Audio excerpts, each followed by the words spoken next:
कोई ऐसा तो नहीं है कहीं पर रिवर्ब हो रही हो आवाज?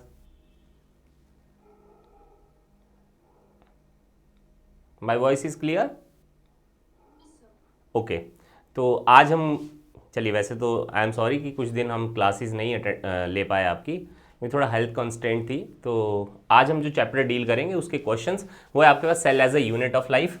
और देखिए बहुत ज़्यादा टीडियस क्वेश्चन नहीं पूछेंगे, बहुत सिंप्लीफाइड क्वेश्चन पूछेंगे, लेकिन आपको याद होने चाहिए। चलिएगा, तो सबसे पहला क्वेश्चन हम डील करेंगे। देखिए, ribosomal RNA is actively synthesised in, आपको ये बताना है कि राइबोसोमल आरएनए जो है दैट इज आरआरएनए, उसकी सिंथेसिस होते हुए आपको कहां नजर आती है? तो देखिए, पहली ऑप्शन है आपके पास लाइसोसोम, सेकंड ऑप्शन है न्यूक्लियोलस, थर्ड है आपका न्यूक्लियोप्लाज्म एंड फोर्थ है राइबोसोम। देखिए, जब मैंने cell as a unit of life आपको पढ़ाया था, जो मेरे प्रीवियस वीडियोस आप अगर देख सकते हो, तो वहां पर मैंने इसके लिए स्पेसिफिकली आपको बताया था कि ये बहुत इंपॉर्टेंट टॉपिक है और यहां से क्वेश्चन पूछा जाता है। तो देखिएगा, यहां पर क्वेश्चन पूछा भी गया है कि राइबोसोमल आरएनए की सिंथेसिस बताइए कहां पर होती है। तो कौन अटेम्प्ट करेगा जल्दी से?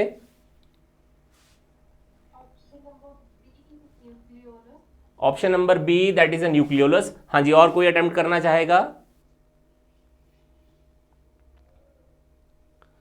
चलिए, देखिए जिन्होंने भी ये आंसर कहा है वो बिल्कुल सही है। यहां पर आंसर आपके न्यूक्लियोलस ही रहेगी। और मैंने ये स्पेसिफिकली आपको, जब हमने नर्वस सिस्टम के बारे में भी डील किया था, तब भी मैंने बताया था, और वहां पर भी मैंने कहा था कि आपके पास जो सेल बॉडीज होती हैं, ठीक है, सेल बॉडी के इनसाइड में सेंटर में आपके पास न्यूक्लियस था, और उसी की पेरिफेरल साइड के ऊपर आपके न्यूक्लियोलस आपके पास मौजूद थी, और उसका रोल वहां पर भी मैंने बताया था कि राइबोसोमल आरएनए की सिंथेसिस करना ही होता है। तो देखिए, कहीं पर भी हो, चाहे वो आपके पास किसी भी सेल के अंदर न्यूक्लियोलस मौजूद हो, सभी जगह पर काम आपके पास राइबोसोमल आरएनए की सिंथेसिस करना होगा। मीन बाय प्रोटीन की सिंथेसिस में पार्टिसिपेट करने के लिए आपको जरूरत पड़ती है। चलिएगा, सेकंड क्वेश्चन को देखेंगे, बहुत सिंपल है। फिर से देखिए, what is true about ribosomes. Ribosome के बारे में ये जो 4 स्टेटमेंट्स यहां पर लिखी हुई हैं, आपको बताना है इनमें से कौन सी करेक्ट है। देखिए, पहली स्टेटमेंट है the prokaryotic ribosomes are eighty S where S stands for sedimentation coefficient. चलिएगा, सेकंड ऑप्शन देखेंगे, these are composed of ribonucleic acid and the proteins. Third, these are found only in the eukaryotic cell, and last option है these are self splicing introns of some RNA। कौन attempt करेगा? बहुत simplified question है और इस तरह का question आपको नीट में देखने को मिल सकता है। राइबोसोम के बारे में बताएंगे कि कौन सी स्टेटमेंट यहां पर बिल्कुल सही नजर आ रही है आपको, एक बार पढ़ भी सकते हैं।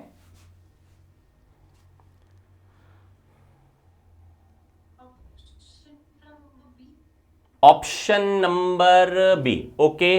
और अटेम्प्ट करेगा कोई?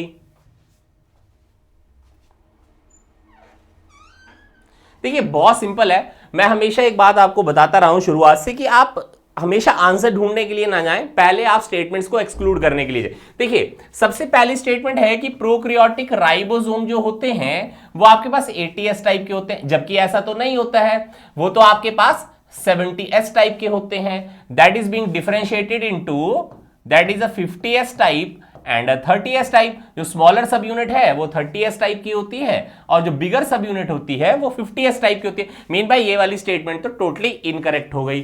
चलिएगा, सेकंड ऑप्शन देख लेते हैं।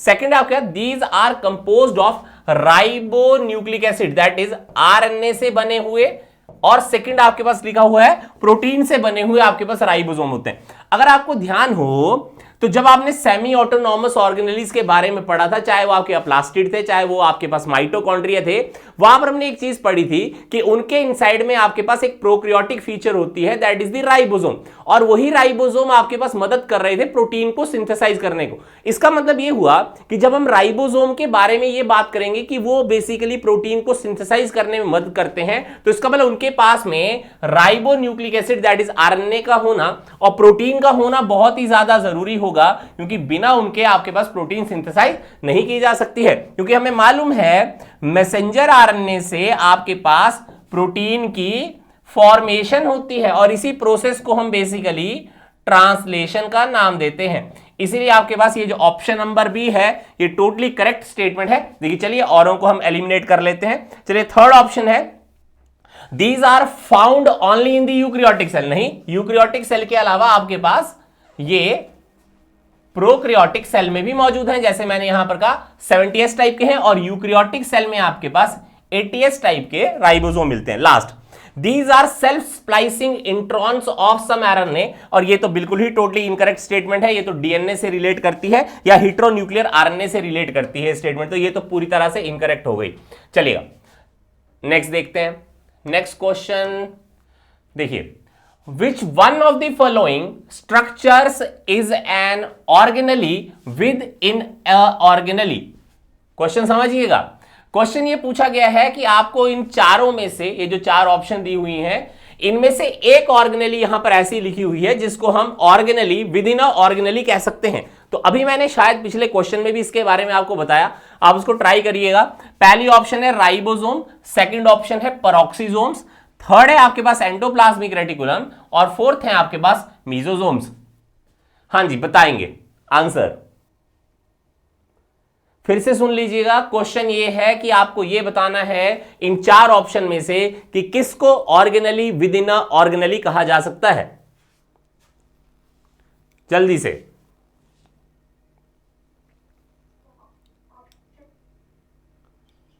ऑप्शन नंबर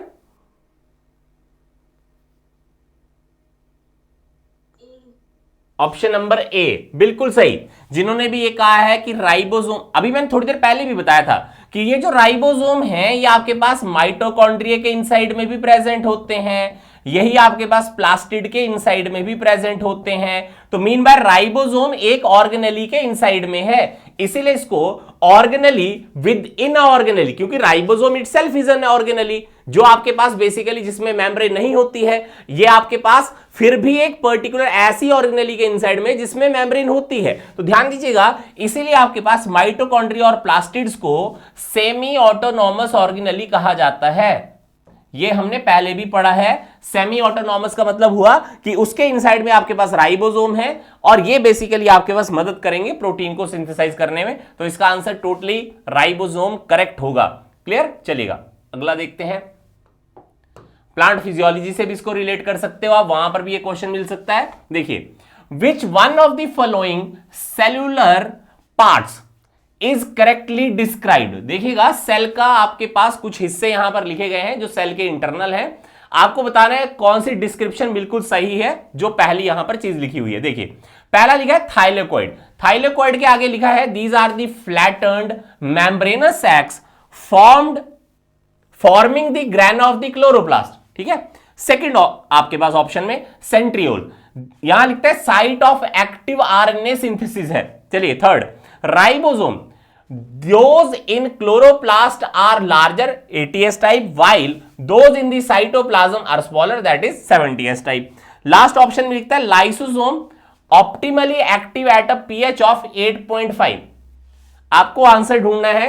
आपको यहां पर जो सेलुलर स्ट्रक्चर है वो आपको यहां लिखे हुए हैं, दैट इज थाइलेकोइड्स। सेकंड आपके पास लिखा है सेंट्रियोल, थर्ड लिखे हैं राइबोसोम और फोर्थ लिखा है लाइसोसोम। ठीक है, मैंने ये सारी चीजें आपको पहले पढ़ाई हैं, एक बार जल्दी से आंसर करने की कोशिश करिएगा।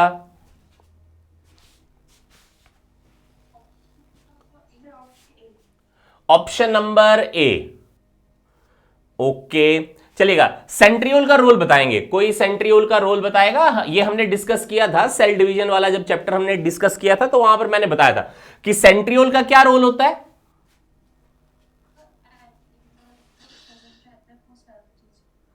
किस चीज में? फिर से बोलिए।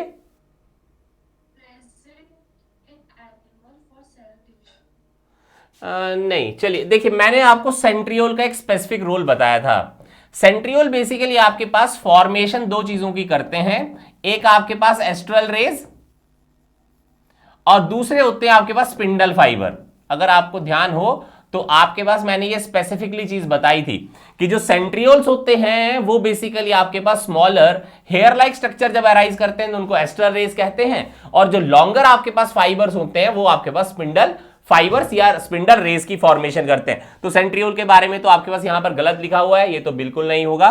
सेकंड, राइबोसोम को देखिएगा, राइबोसोम के बारे में लिखता है कि जो क्लोरोप्लास्ट में होते हैं वो लार्जर होते हैं, दैट इज 80s टाइप के, और जो साइटोप्लाज्म में होते हैं वो 70s टाइप के, जो कि ये बिल्कुल टोटली इनकरेक्ट स्टेटमेंट है। हम स्पेसिफिकली जब भी चीजों को मेंशन करते हैं वो प्रोक्रियोटिक और यूक्रियोटिक सेल के हिसाब से मेंशन करते हैं, तो ये तो टोटली गलत हो गया। उसके बाद आता है लाइसोसोम, यहां पर भी स्टेटमेंट बिल्कुल गलत है, क्योंकि पीएच जो मेंशन की गई है दैट इज 8.5 है, जबकि हमें मालूम है कि लाइसोसोमल एक्टिविटी हमेशा एसिडिक पीएच पर होती है, एसिडिक पीएच, ठीक है। तो mean by less than 7 he pH के ऊपर एक्टिविटी शो करेंगे। तो आपके पास जो ऑप्शन नंबर 1 है ये टोटली करेक्ट है। क्लियर? तो हमें पता लग गया, ये भी आंसर हमने ढूंढ लिया। चलो जी, एक और देखते हैं। बहुत बढ़िया। हाँ जी, देखिएगा, लिखता है when a cell of diameter 2 micron grows to double its diameter, ठीक है, what will happen to its surface area volume relationship. देखिए बहुत आसान क्वेश्चन है, अगर आपने थोड़ी सी भी फिजिक्स अच्छे से पढ़ी हो तो ये बहुत आसानी से किया जा सकता है। फिर से देखिएगा, लिखता है when a cell of diameter 2 micron grows to its double its diameter what will happen to its surface area volume relationship. तो देखिएगा ऑप्शन लिखे हैं, it will reduce to half, it will remain the same, it can not be determined, it will double. Attempt करने की try करिएगा कि इस question को आंसर क्या होना चाहिए। क्वेश्चन देख लीजिएगा, बड़े आसानी से पढ़ लीजिएगा। हमारे पास पहले लिखा हुआ है कि एक सेल है, उसका डायमीटर पहले से मेंशन किया है दैट इज 2 माइक्रोन है, और यह कहा गया है कि आपके पास यही सेल अगर ग्रो कर जाएगा तो डायमीटर डबल हो जाएगी।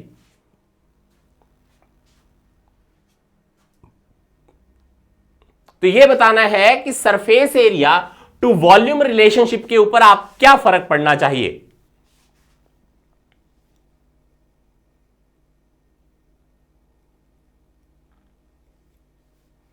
हाँ या ना, एक बार अगर ट्राई करना चाहेंगे कोई ना कोई तो बता सकता है, नहीं तो हम एक्सप्लेनेशन की ओर को जाएंगे, ये किस तरह से ट्राई करने चाहिए ऐसे क्वेश्चन। कोई ट्राई करेगा जल्दी से, हाँ या ना। आई नो आपको पता होगा, लेकिन फिर भी कभी कभार हो जाता है, फिजिक्स हम जो नीट वाले स्टूडेंट्स होते हैं उनको बहुत बढ़िया नहीं आती है, हम सोच नहीं पा रहे होते हैं उस क्वेश्चन को उस हिसाब से, लेकिन कर लेंगे, अभी आपको समझ आएगा, बहुत आसान है। हाँ जी, कोई अटेम्प्ट करेगा, हाँ या ना में जवाब दे दें बस, कोई दिक्कत नहीं है। Option number B, okay, it will remain the same. हाँ जी, कोई और अटेम्प्ट करेगा? चलो कोई बात नहीं, कोई दिक्कत नहीं है। देखिए मान लेते हैं हम ह्यूमंस के बारे में बात कर लेते हैं, ह्यूमंस के बारे में बात कर लेते हैं। तो मोस्टली अगर आप ह्यूमन के जो सेल्स हैं, ह्यूमन बॉडी के जो सेल्स हैं, अगर आप उनकी शेप को एनालाइज करोगे तो या तो वो ओवल शेप्ड होते हैं या तो सर्कुलर होते हैं। ये तो आपने सबने देखा होगा कि सभी के सभी सेल की शेप ऑलमोस्ट सर्कुलर या ओवल बनाई जाती है, ऐसा ही होता है, हाँ या ना।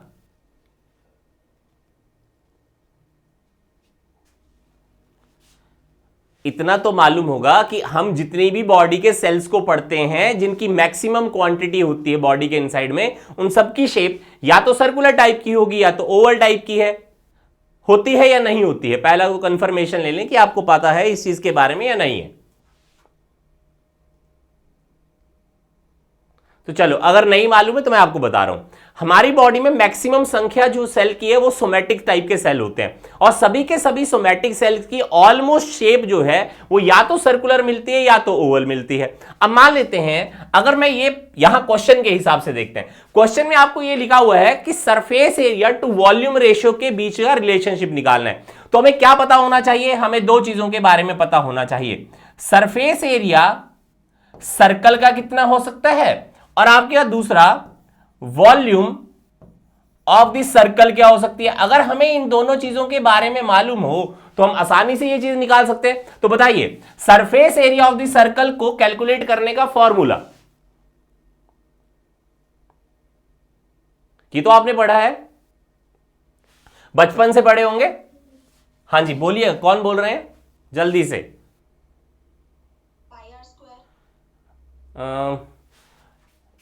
That is 4 pi r square. ठीक है, अब चलिए वॉल्यूम ऑफ द सर्कल कैसे निकालते हैं, फॉर्मूला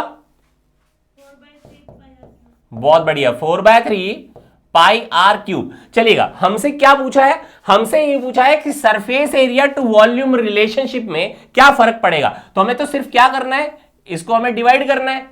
तो ये डिवाइड कर लीजिए, मान लीजिए ऐसे है। अब देखो, शुरुआत में हमें लिखा था कि डायामीटर कितना है, दैट इज 2 माइक्रोन मीटर है। तो इससे रेडियस निकालना, तो रेडियस कितना हुआ, 1 माइक्रोन मीटर, क्योंकि इसका आधा होगा ना, तो 1 माइक्रोन मीटर है।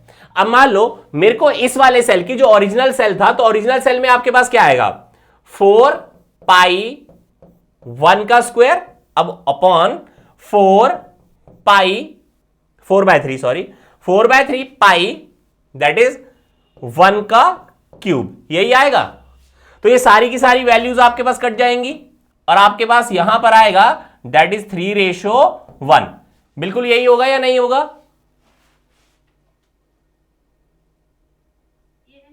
बिल्कुल। चलेगा, अब हमने क्या कहा था, क्वेश्चन में ये कहा था कि अगर इस वाले सेल का डायामीटर अगर आपके पास डबल हो जाता है, तो आपको यह बताना है कि surface area to volume relationship में आपके पास इन वाले में से क्या आंसर निकलना चाहिए। तो निकाल सकते हैं, चलिए कैलकुलेट कर देखो एक बार जल्दी से। मैंने आपको बता दिया है, ये सारी चीज मैंने एक्सप्लेन कर दी है, आपको बस कैलकुलेट करना है। अब जल्दी से याद कर लीजिएगा, जो ओरिजिनल वाला सेल है, उस ओरिजिनल सेल की जो रेशियो आपके पास अभी आई है दैट इज 3:1 है। अब हमें निकालना है कि अगर सेल का आपके पास डायामीटर डबल हो जाता है तो रेडियस भी डबल हो जाएगा। तो अगर निकालना हो अब आपके पास में, तो क्या आएगा, 4 पाई आर का स्क्वायर। तो यहां आर की वैल्यू कितनी हो जाएगी, दैट इज 2, क्योंकि अगर हमने ये कहा कि ये 2 माइक्रोन मीटर डाया का है, तो डबलिंग होने पर 4 माइक्रोन का हो जाएगा। तो रेडियस कितना आएगा, दैट इज 2 माइक्रोन मीटर।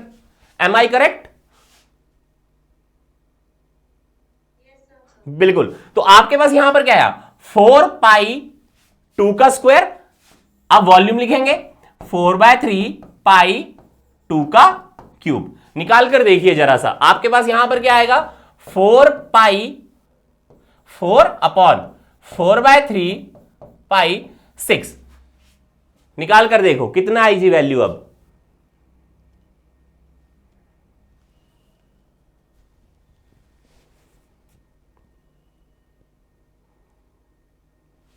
बहुत आसान कैलकुलेशन है, कितना आ रहा है, 2/, देख रहे हैं, फिर से देख लो एक बार आराम से, क्या पता गलती ना हो गई।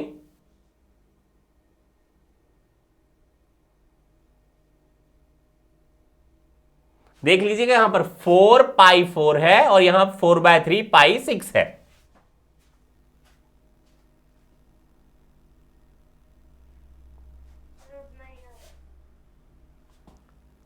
ओके सॉरी, यहां पर क्यूब है, तो ये वैल्यू कितनी हो जाएगी, 8 सॉरी, ठीक है 8 होगी ये वैल्यू।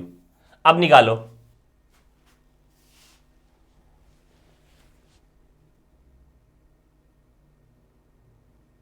अब निकालो जल्दी से।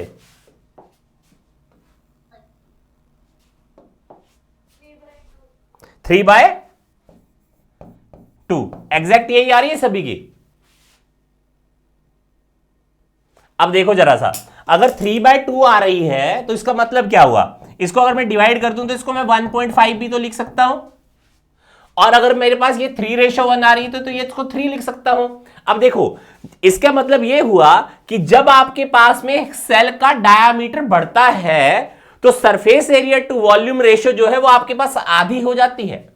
हुई या नहीं हुई,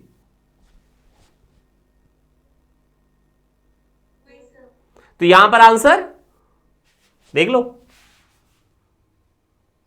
it will reduce to half. तो ये होगा इसका आंसर। देखिए, किसी को नहीं समझ आया तो मैं वापस एक्सप्लेन कर दूंगा, क्योंकि इस तरह के क्वेश्चन आपको पूछे जा सकते हैं और ये फिजिक्स और बायोलॉजी से रिलेटेड होगा। आपको लगेगा कि हाँ नहीं ये तो टोटली बायोलॉजी रिलेटेड क्वेश्चन है, लेकिन होगा नहीं, वो ये फिजिक्स से रिलेटेड क्वेश्चन था। ये किसी को नहीं समझ आया तो अभी पूछ लीजिए, मैं फिर एक्सप्लेन करूंगा। सबको क्लियर है? Okay done. चलिएगा नेक्स्ट क्वेश्चन रीड करते हैं, कोई बात नहीं, मुझे पता है आप लोगों को समझ आता है, आप शार्पर लोग हैं। चलिए नेक्स्ट देखिएगा, which one of the following structure is an organelle with in organelle. ये चलिए मैंने शायद पहले भी डील कर लिया है, तो हमें मालूम है कि राइबोसोम्स को basically organelle with in organelle deal करते हैं हम, ठीक है। चलिएगा नेक्स्ट क्वेश्चन देख लेते हैं। देखिए, which method of transport in plasma membrane does not require carrier molecule. देखिए क्वेश्चन बहुत बढ़िया है। देखिए क्वेश्चन क्या है, लिखता है कि आपको उस ट्रांसपोर्ट के बारे में बताना है जो प्लाज्मा मेम्ब्रेन के अक्रॉस हैपन होती है, लेकिन वहां पर कैरियर मॉलिक्यूल्स की जरूरत नहीं पड़ती है।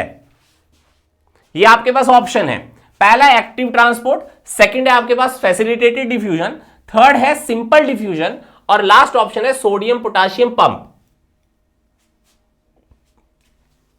बड़ा आसान है। अगर आपने डाइजेस्टिव सिस्टम जब मैंने पढ़ाया था, और अगर आपने अच्छे से पढ़ा हो, जब हमने सिंगल शॉट्स भी डील किए हैं, अगर आपने वो लेक्चर भी देखा हो, तो मैंने वहां पर ये चीज डिस्कस की है। इसके अलावा हमने जो एक्सक्रीटरी सिस्टम के बारे में पढ़ा था, तो भी मैंने चीजों को एक्सप्लेन किया था।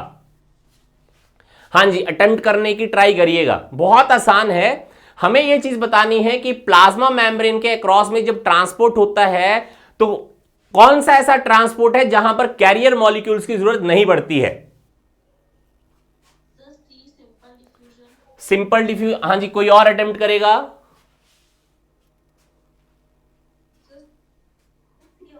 सी ऑप्शन चलेगा। जिन्होंने भी कहा है कि सिंपल डिफ्यूजन होगा वो बिल्कुल करेक्ट है, क्योंकि हमें मालूम है कि सिंपल डिफ्यूजन में सिर्फ एक ही खासियत होगी, हायर कंसंट्रेशन से लोअर कंसंट्रेशन की ओर को आपके पास मूवमेंट होती हुई आपको नजर आती है। लेकिन जरा यहां पर ध्यान दीजिएगा, एक वर्ड ये भी तो लिखा गया था कि फैसिलिटेटेड टाइप की भी डिफ्यूजन होती है। फैसिलिटेशन से हमने एक वर्ड कहा था, हमने कहा था कि होगा तो हायर कंसंट्रेशन से लोअर कंसंट्रेशन ही मूवमेंट, लेकिन किसी और का सहारा भी लेना पड़ सकता है, और उस सहारे के लिए हमने वर्ड यूज किया था कैरियर मॉलिक्यूल की जरूरत पड़ती है। जब हम एक्टिव ट्रांसपोर्ट को देखते हैं, तो एक्टिव ट्रांसपोर्ट में हमें नॉर्मली याद आती है ग्लूकोज के बारे में, और जब हम ग्लूकोज के बारे में देखेंगे तो वहां पर ग्लूकोज का ट्रांसपोर्ट भी हमें मालूम है कि कैरियर मॉलिक्यूल के बिना होना संभव नहीं होता है। अगर आपने बायोमॉलिक्यूल का चैप्टर बहुत अच्छे से पढ़ा हो, तो वहां पर आपके पास कैरियर मॉलिक्यूल्स के बारे में बताया भी गया है, आप एक बार उसको डील भी कर सकते हैं। इसके अलावा देखिएगा, सोडियम पोटेशियम पंप में हमें मालूम है कि हमेशा एक कैरियर मॉलिक्यूल फिर से जरूरत होती है, दैट इज एटीपी। एटीपी के बिना सोडियम पोटेशियम पंप जो है वो आपका रोल नहीं प्ले कर पाता है। इसलिए इस वाले क्वेश्चन का जो सबसे बेस्ट सॉल्यूशन है या आंसर है, that is a simple diffusion, और उनको मार्क करना यहां पर संभावना नहीं बनती है। चलिएगा एक और क्वेश्चन पढ़ेंगे, इसके बारे में भी आप देखेंगे कि आपने बहुत सारे चैप्टर में पढ़ा होगा, लेकिन क्वेश्चन देखिए स्पेसिफिकली यहां पूछ रहा है ड्यूरिंग एंडोसाइटोसिस। अब चलिए ऑप्शन है आपके पास में, लिखता है पहली ऑप्शन में the cell engulfs and internalises. Word क्या है? Cell engulf and internalises material using its membrane. Second में देखिएगा, the cell enables the extracellular digestion of the larger molecule. Third, the cell divides its cytoplasm during mitosis. And last option है the cell digest itself. बहुत आसान है। Endocytosis की अगर आपको definition अगर या थ्योरेटिकल थोड़ा भी कंसेप्ट याद हो, तो आप बिल्कुल इसको आसानी से कर पाएंगे, और मैंने पढ़ाया है, मैंने आपको यह चीज बताई है।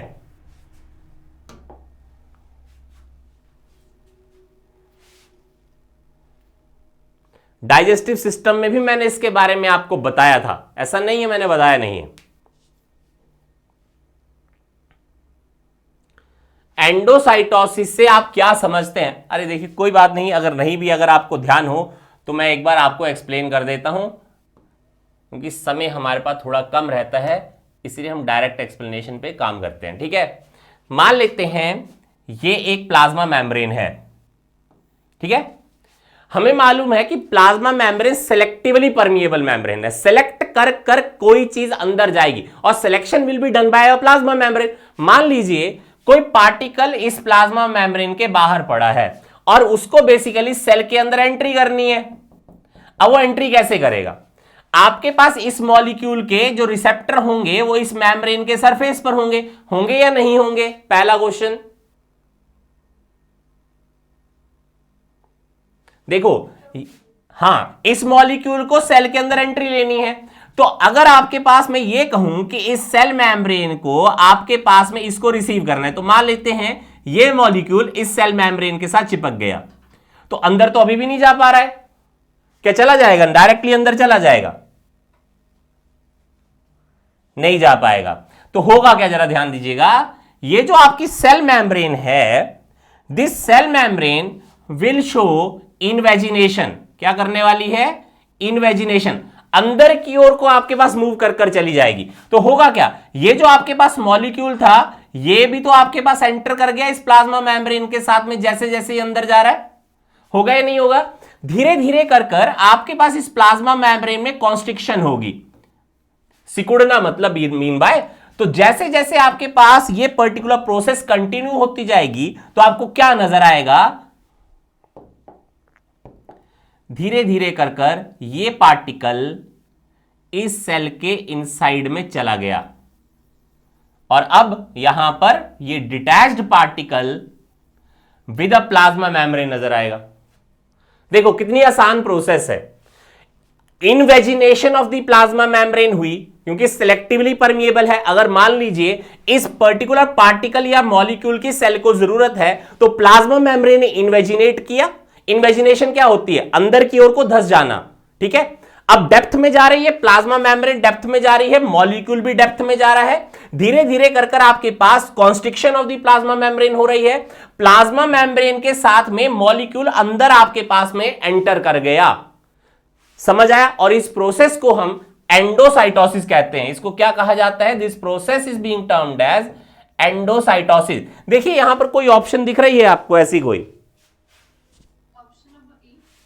हाँ जी, option number A is the better solution. ठीक है, और में आपको ऐसी कोई चीज नहीं नजर आएगी। देखिए, लेकिन इस प्रोसेस में इन्वेजिनेशन, याद रखिएगा, invagination of the plasma membrane is the primemost requirement है।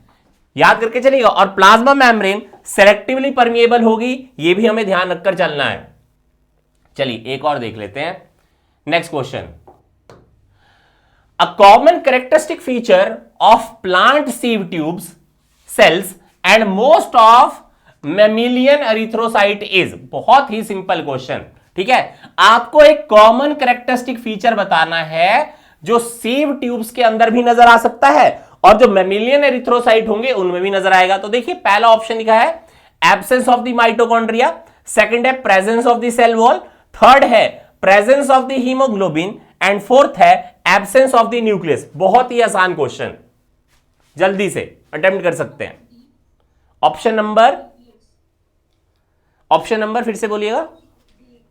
हां जी बिल्कुल, बहुत बढ़िया।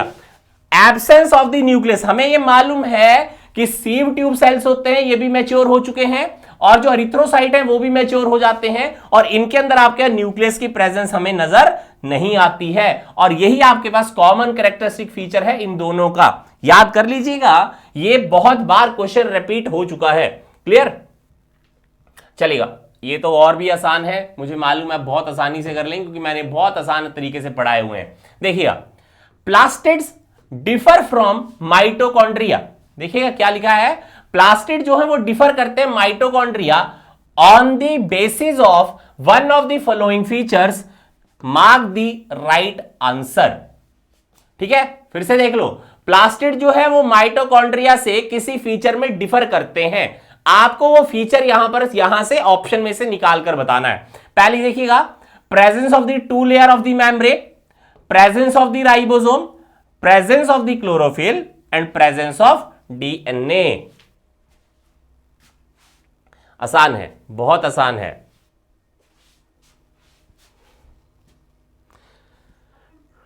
ऑप्शन नंबर सी बिल्कुल सही, जिन्होंने भी ये कहा है कि क्लोरोफिल। देखिए हमें मालूम है प्लास्टिड का काम क्या होता है, ये कलर देने का काम करते हैं, और क्लोरोफिल जो होते हैं वो आपके लीव्स को आपके पास, या जो स्टेम है या जो आपके फ्रूट्स होते हैं उनको कलर देने का काम कर सकते हैं। क्लोरोफिल बेसिकली आपके पास जो लीव्स होती है उनको कलर देने का काम करती है और ग्रीन कलर प्रोवाइड करती है। याद है क्या माइटोकॉन्ड्रिया ऐसा कोई काम करते हैं? बिल्कुल नहीं, क्योंकि माइटोकॉन्ड्रिया तो सिर्फ एटीपी जनरेट कर दे रहा है आपको। तो इसीलिए सेपरेटिंग फीचर जो प्लास्टिड को माइटोकॉन्ड्रिया से डिफरेंशिएट करता है वो है क्लोरोफिल की प्रेजेंस का होना। क्रोमोप्लास्ट अगर आपको याद हो, प्लास्टिड की टाइप्स में पढ़े जाते हैं। चलिएगा नेक्स्ट देखिएगा।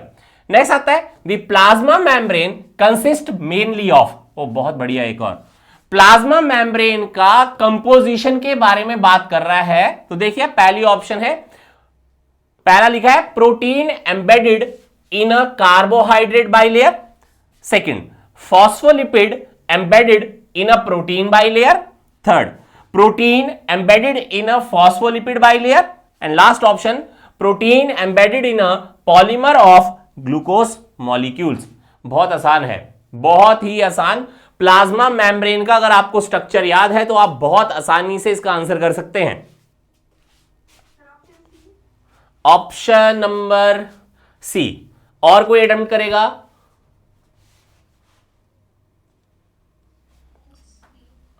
ऑप्शन, अरे अगर आपको याद हो, देखिए फिर से कॉन्सेप्ट पर जाएं।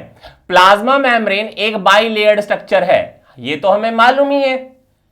तो हमें यह मालूम है कि बाई लेयर में आपके पास आउटर और इनर साइड की ओर को, जब बाई लेयर हमने पढ़ी थी तो हमने एक हेड रीजन बताया था और एक टेल रीजन बताई थी। कुछ इस तरह से डायग्रामेटिक रिप्रेजेंटेशन हमने वहां पर दिखाया था और हमने कहा था ये बाई लेयर किससे बनती है? फॉस्फोलिपिड से। ये बाई लेयर किसने बनाई है? फॉस्फोलिपिड ने। और यह भी हमें मालूम है कि इस फॉस्फोलिपिड की लेयर्स के बीच में हमें कहीं ना कहीं एक्सटर्नल, इंटरनल और ट्रांसमेम्ब्रेन प्रोटीन्स मिलती हैं। अगर आपको याद हो, सिंगर और निकल्सन का जब मॉडल आपके पास एक्सप्लेन किया जाता है प्लाज्मा मेम्ब्रेन के बारे में, वहां पर एक कोटेड स्टेटमेंट पढ़ी जाती है। ठीक है, क्या पढ़ते हैं? Protein icebergs in the sea of lipid. देखिएगा, protein icebergs in the sea of, sea किसकी है? सी है फॉस्फोलिपिड की। उस फॉस्फोलिपिड में आपके पास में प्रोटीन जो है वो फ्लोट करते हुए आपको नजर आते हैं। तो याद करके चलिए, यहां पर देखिए ऑप्शन नंबर सी क्या लिखा है? Protein embedded in phospholipid bilayer. Phospholipid की आपके पास दो लेयर्स हैं। आपको यहां पर ट्रांसमेम्ब्रेन प्रोटीन, एक्सटर्नल प्रोटीन और इंटरनल प्रोटीन नजर आ सकती है। Am I clear? इसीलिए इसके अंदर एक स्पेसिफिक स्टेटमेंट याद करके चलिएगा, दैट इज प्रोटीन्स जो है वो आपके पास एक तरह से सी ऑफ लिपिड में आपके पास फ्लोट करते हुए आपको नजर आएंगे। याद कर लेना ये चीज, क्योंकि ये क्वेश्चन है आपके पास में। सिंगर एंड निकोलसन का जो मॉडल था जो प्लाज्मा मेम्ब्रेन को फुली एक्सप्लेन करता है, वहां पर इस चीज के बारे में पढ़ा जाता है। चलिए एक और बहुत बढ़िया क्वेश्चन देखिएगा। Which of the cell organelle lack the membrane? ऐसी कौन सी सेल ऑर्गेनली है जिसमें मेम्ब्रेन नहीं मिलती है? पहली option mesosomes, second mitochondria, third ribosome, fourth liposomes. बहुत आसान है, थोड़ी देर पहले भी हम इसके बारे में पढ़े थे, तब भी मैंने ये चीज एक्सप्लेन की है आपको बोलते बोलते भी। ऑप्शन नंबर सी, बहुत बढ़िया। राइबोसोम जो है वो नॉन मेम्ब्रेन बाउंड ऑर्गेनेलीज होती हैं, याद कर लेना। मीसोसोम बेसिकली आपके पास फिर से मेम्ब्रेन बाउंड है, माइटोकॉन्ड्रिया आपके पास मेम्ब्रेन बाउंड होती है और लाइपोसोम्स भी मेम्ब्रेन बाउंड स्ट्रक्चर्स होते हैं। इन सब के बाहर आपको कहीं ना कहीं मेम्ब्रेन नजर आएगी। प्लाज्मा मेम्ब्रेन पूरी तरह से इंटीग्रल कंपोनेंट इनका है, राइबोसोम का इंटीग्रल कंपोनेंट नहीं होती है। क्लियर? चलेंगे next. Digestive enzymes that is hydrolases are present in option vacuole, second option lysosomes, third आपके पास में Golgi body and fourth mitochondria. अरे बहुत बढ़िया, बहुत सिंपलेस्ट टाइप का क्वेश्चन, मुझे मालूम है सभी आंसर कर सकते हैं, जल्दी बताइएगा। ऑप्शन नंबर कौन से वाला? लाइसोसोम। बहुत बढ़िया, बिल्कुल सही आंसर है लाइसोम, क्योंकि हमें मालूम है जो लाइसोसोम्स होते हैं उनके पास हाइड्रोलिटिक एंजाइम्स जो हैं वो सबसे ज्यादा होते हैं, इसीलिए इनको सुसाइडल बैग्स भी कहा जाता है, रिसाइकलिंग सेंटर्स भी कहा जाता है। इसके बारे में मैंने पूरा एक्सप्लेन किया है, आप सिंगल शॉट वीडियो भी देख सकते हैं, और जहां पर मैंने ये अलग से पढ़ाया है उसको भी देख लीजिएगा एक बार। चलिएगा अगला क्वेश्चन देखते हैं। एल्यूरोप्लास्ट, ओहो, एल्यूरोप्लास्ट सेल इन अ सेल स्टोर, ठीक है, पूछा है एल्यूरोप्लास्ट आपके पास सेल में क्या चीज स्टोर कर देते हैं। पहली ऑप्शन स्टार्च स्टोर करते हैं, ऑयल स्टोर करते हैं, प्रोटीन स्टोर करते हैं, या न्यूट्रिएंट स्टोर करते हैं। देखिए वर्ड पर ध्यान दीजिएगा, वर्ड है एल्यूरोप्लास्ट, क्या स्टोर करेंगे? प्रोटीन। बहुत बढ़िया, क्योंकि हमें अगर याद ना आए तो एक चीज याद करके चलिएगा यहां पर, दैट इज एल्यूरॉन, ठीक है, हमें मालूम है एल्यूरॉन लेयर जो होती है वो प्रोटीन से बनी हुई होती है। तो answer that is option number C totally correct है, ये ध्यान करके चलना आपने। चलिए कोई कंफ्यूजन तो नहीं है यहां तक? अच्छा मान लो आपसे यहां पर यह पूछ लेते कि बताइए स्टार्च को स्टोर करने वाले जो आपके पास में होते हैं उनको क्या बोलेंगे? स्टार्च जो है ये प्लास्टिड की टाइप्स है, याद कर लेना, ठीक है। तो स्टार्च को स्टोर करने को वालों को कहा जाता है अमाइलोप्लास्ट, अमाइलोप्लास्ट होते हैं। और अगर ऑयल को स्टोर करना हो तो इलायोप्लास्ट, ठीक है। ये क्वेश्चन ऐसे भी पूछे जा सकते हैं, ठीक है, तो भूलना नहीं है। चलिएगा नेक्स्ट क्वेश्चन डील करते हैं। चलिएगा डिक्टियोजोम्स क्या है? देखिए डिक्टियोजोम्स आर पूछा है, डिक्टियोजोम्स के बारे में। देखिए पहला ऑप्शन है क्लास ऑफ राइबोसोम्स है, second place of flagellated origin है, प्लेसेस ऑफ फ्लैजिला क्या ओरिजिन का आपके पास में उसको माना जाएगा, थर्ड रेस्पिरेटरी पार्टिकल्स हैं, और लास्ट आपके पास गोल्जी बॉडी। बहुत आसान है, बहुत ही ज्यादा आसान है, एनसीईआरटी की डायरेक्ट लाइंस हैं ये। डिक्टियोजोम क्या होते हैं? डिक्टियोजोम्स क्या होते हैं? कोई अटेम्प्ट करना चाहेगा? देखिए बहुत आसान है, इससे क्वेश्चन बहुत बार पूछा गया है, ऐसा नहीं है पूछा नहीं गया है। चलो मैं बताता हूं। जब हम एनिमल सेल के बारे में बात करते हैं तो एनिमल सेल के अंदर हम गोल्जी बॉडी टर्मिनोलॉजी यूज करते हैं, लेकिन अगर इन्हीं गोल्जी बॉडी को हम प्लांट सेल में देखें तो प्लांट सेल के अंदर डिक्टियोजोम नाम का वर्ड यूज किया जाता है instead of a Golgi body. लेकिन फिर भी थोड़ा सा अंतर होता है। अंतर क्या है? आपके जो सिस्टर्नेज होते हैं, जैसे मान लीजिए सिस्टर्ने थे, तो सिस्टर्ने जो गोल्जी बॉडी में अवेलेबल हैं वो आपके पास फ्लैटेंड होते हैं, लेकिन अगर आप डिक्टियोजोम में देखेंगे तो इनके द्वारा आपके पास फिंगर लाइक और सैक लाइक प्रोजेक्शंस आपको बनाते हुए ये नजर आ सकते हैं। याद करके चलिएगा, यही थोड़ा सा अंतर होता है, इसके अलावा कोई अंतर ज्यादा स्पेसिफिक नहीं है। गोल्जी बॉडी को प्लांट के सेल के अंदर हम बेसिकली डिक्टियोजोम के नाम से जानते हैं। थोड़ी सी वेरिएशन आपको सिस्टर्ने में नजर आएगी, इसके अलावा ज्यादा वेरिएशन नहीं है। चलिए एक और क्वेश्चन, सेंट्रियोल या सेंट्रोजोम टेक्स पार्ट इन, ये ऑप्शन है। फर्स्ट है न्यूक्लियोलस फॉर्मेशन, सेकंड है start of the cell division, third cell plate formation, and fourth spindle formation. बहुत आसान क्वेश्चन है,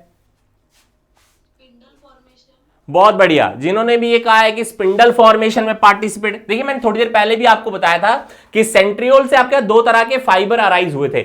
शॉर्टर फाइबर्स को हमने एस्ट्रल रेस कहा था, और जो लॉन्गर फाइबर आए थे उनको हमने स्पिंडल्स कहा था। क्लियर है? तो ये चीज तो हमें समझ आ गई। चलिए एक थोड़ा सा और question, cell cycle was discovered by, ओह ठीक है चलेगा। ऑप्शंस आपके पास में, पहली आपके फार्मर एंड मूर, सेकंड आपके पास प्रीवोस्ट और आपके पास डूमा, और उसके बाद आपके पास Howard and Pelc, and last है रीमैक। किसने सेल साइकिल को डिस्कवर किया था? मैंने ये स्पेसिफिक क्वेश्चन आपको इसलिए यहां पर डाला क्योंकि अगर आप इंटरनेट छान कर देखेंगे तो इसके बारे में आपको बहुत सारी कंफ्यूजन मिल सकती है, इसीलिए मैंने ये स्पेसिफिक क्वेश्चन आपको यहां डाला है। और इसका आंसर आपको मिलेगा वो है आपके पास हावर्ड एंड पेले। ये आपको याद होना चाहिए कि जो सेल साइकिल है उसकी डिस्कवरी हावर्ड और पेले ने की थी। लेकिन अगर आप गूगल कर कर देखेंगे सेल साइकिल को डिस्कवर किसने किया था, तो आंसर आपको फ्लेमिंग मिलेगा। देखिए फ्लेमिंग के द्वारा आपके पास सेल साइकिल की डिस्कवरी थोड़ी बहुत की गई थी, लेकिन जो आपके सेल साइकिल के इवेंट होते हैं, चाहे G1 फेज होती है, S फेज है, G2 फेज है, इन सारे साइक्लिक इवेंट की एक्चुअल डिस्कवरी आपके पास हार्वर्ड और पेले ने की थी। इसलिए सेल डिस्कवरी का सबसे बड़ा जनक आपके पास इन्हीं दोनों को माना जाता है। इसलिए गलत आंसर नहीं मार्क करेंगे, इसलिए स्पेसिफिकली मैंने यहां पर यह मेंशन कर कर दिया है कि सेल साइकिल जो है वो किसने डिस्कवर की है, तो आंसर आपको हमेशा करना है Harvard and Pele. Am I clear to everyone? Fleming answer नहीं करेंगे। चलिए एक और क्वेश्चन देखते हैं। Plasma membrane is made up of, ये रहे ऑप्शन। पहली ऑप्शन है प्रोटीन एंड कार्बोहाइड्रेट से बनी है, सेकंड प्रोटीन एंड लिपिड से बनी है, third protein lipid and carbohydrate से बनी है, और फोर्थ आपके पास प्रोटीन सब न्यूक्लिक एसिड एंड लिपिड से बनी हुई है। ऑप्शन ये रहे, आपको इनमें से एक बिल्कुल सही वाली ऑप्शन सेलेक्ट करनी है।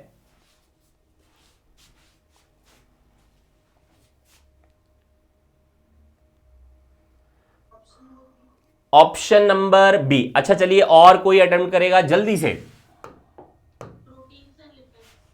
Protein and lipid. अच्छा चलो, देखिए फिर से एनसीईआरटी बात करूंगा, क्योंकि एनसीईआरटी में बहुत सारी चीजें बिल्कुल वेरीफाइड चीजों से लिखी होती हैं। देखिए प्लाज्मा मेम्ब्रेन में तीन कंपोनेंट मिलते हैं, एक आपके पास प्रोटीन है, दूसरे लिपिड्स हैं, और तीसरे कार्बोहाइड्रेट हैं। अगर आप बेसिकली प्लाज्मा मेम्ब्रेन की कंपोजिशन देखिएगा, तो जो प्रोटीन का कॉन्स्टिट्यूएंट मिलता है, देखिए प्रोटीन के बारे में अगर मैं बात करूंगा, तो प्रोटीन आपको मिलेगी 20% से लेकर 70% के बीच में। वहीं पर अगर हम फॉस्फोलिपिड के बारे में बात करेंगे, तो वो मिलते हैं 20% से लेकर 79% तक। कार्बोहाइड्रेट को देखेंगे तो वो मिलते हैं 1 to 5%। और इसके अलावा आपके पास वाटर भी होता है, तो वाटर का कंटेंट आपके पास हो सकता है 15 to 20% हो। याद कर लीजिएगा, सबसे लीस्ट कंटेंट आपके पास कार्बोहाइड्रेट का मौजूद होता है, और सबसे ज्यादा कंटेंट आपके पास लिपिड का मौजूद होती है। Am I clear? याद करके चलिए, इसीलिए आंसर आपके पास यहां पर ऑप्शन नंबर सी रहेगा कि plasma membrane protein lipid carbohydrate से बनी हुई होती है। कार्बोहाइड्रेट का कंटेंट चाहे कम ही होगा, लेकिन होगा, परसेंटेज 1 to 5% रहेगी। इसके अलावा आपके पास जो प्रोटीन है 20 to 70%, और फॉस्फोलिपिड की जो आपके पास प्रॉपर्टीज या परसेंटेज है दैट इज 20 to 79%। तो answer option number C. Am I clear? चलिएगा एक और क्वेश्चन देख लेते हैं। देखिए अब ये भी प्लांट फिजियोलॉजी से भी है, और ये आपके पास सेल बायोलॉजी से भी है, दोनों से क्वेश्चन पूछ सकते हैं। देखिए in the inner mitochondrial membrane, देखिए वर्ड क्या है, इनर माइटोकॉन्ड्रियल मेम्ब्रेन के बारे में बात कर रहा है। Proton channels is constituted by, ठीक है जी, तो प्रोटॉन का मतलब क्या हुआ, H पॉजिटिव आइंस के बारे में बात कर रहा है। फिर से देख लीजिएगा, the inner mitochondrial membrane proton channels is constituted by, ठीक है जी। प्रोटॉन चैनल को कौन बनाएगा? पहली ऑप्शन F0, सेकंड F1, उसके बाद NADH, और लास्ट है साइटोक्रोम ऑक्सीडेज। बहुत आसान है, अगर आपने फिजियोलॉजी प्लांट की अच्छे से पढ़ी हो, सेलुलर रेस्पिरेशन के बारे में बहुत अच्छे से पढ़ा हो, तो एनसीईआरटी का एक डायग्रामेटिक स्ट्रक्चर भी मौजूद है, वहां पर इसके बारे में एक्सप्लेन भी किया गया है।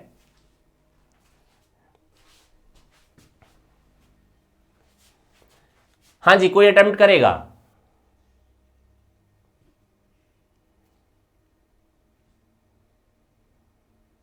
अच्छा चलो कोई बात नहीं।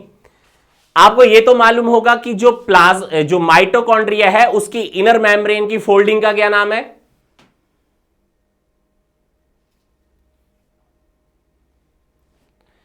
तो देखो ये माइटोकॉन्ड्रिया है, ठीक है। माइटोकॉन्ड्रिया की इनर मेम्ब्रेन जो है वो आपके पास फोल्डिंग शो करती है। इन फोल्डिंग्स को क्या बोलते हैं? मान लो ये फोल्ड बन गए, इनको कहा जाता है क्रिस्टे बोलते हैं। और इन क्रिस्टे के सरफेस के ऊपर आपके पास F0 F1 पार्टिकल होता है। क्या होता है? F0 F1 पार्टिकल्स होते हैं। ये F0 F1 पार्टिकल जो हैं इनको ऑक्सीजोम्स भी कहा जाता है, ऑक्सीजोम्स भी। इनका काम क्या होता है? एटीपी की प्रोडक्शन में हेल्प करिए। लेकिन सेकंड काम यह भी होता है कि आपके पास ये रहा F0 F1 पार्टिकल, ठीक है, तो आपके पास में F0 से जो H पॉजिटिव आयन होंगे उनकी एंट्रेंस होती है inside the cytoplasm of a mitochondria. तो F0 जो होगी वो स्पेसिफिक पार्टिसिपेशन करती है प्रोटॉन चैनल को कॉन्स्टिट्यूट करवाने में, याद करके चलेगा, इसीलिए इसका आंसर F0 रहेगा। याद कर लीजिएगा, ये आपसे क्वेश्चन पूछा जाता है और इसी F0 के साथ में एटीपीएस कॉम्प्लेक्स आपके पास अटैच होती है, तभी जाकर एटीपी की सिंथेसिस होगी, अदरवाइज सिंथेसिस नहीं हो सकती है। तो एम आई क्लियर कि इसका आंसर F0 क्यों रहेगा? चलेगा जी, तो आज के दिन का लास्ट क्वेश्चन डील करेंगे, चलेगा। ये है सेल कोट कॉन्स्टिट्यूट्स या कंसिस्ट ऑफ, सेल कोट बताइए किससे बना होता है? पहली option glycocalyx, second option cellulose, third option cellulose, hemicellulose, pectin और लास्ट ऑप्शन प्रोटीन। बहुत आसान है, C option cellulose, hemicellulose, pectin. और कोई आंसर अटेम्प्ट करेगा?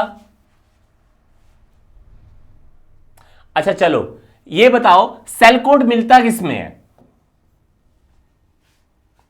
सेल कोट किसकी प्रॉपर्टी है?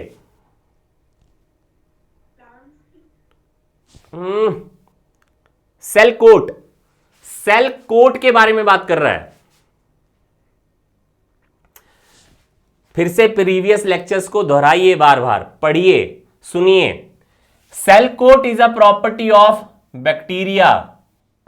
किसकी प्रॉपर्टी है ये? बैक्टीरिया की। और जब सेल कोट को देखेंगे तो इसमें 3 लेयर नजर आती हैं, ठीक है। जो सबसे इनर होती है उसको प्लाज्मा मेम्ब्रेन बोला जाता है, ठीक है। उसके बाहर आपके पास सेल वॉल होती है और सबसे बाहर आपके पास ग्लाइकोकैलिक्स होता है।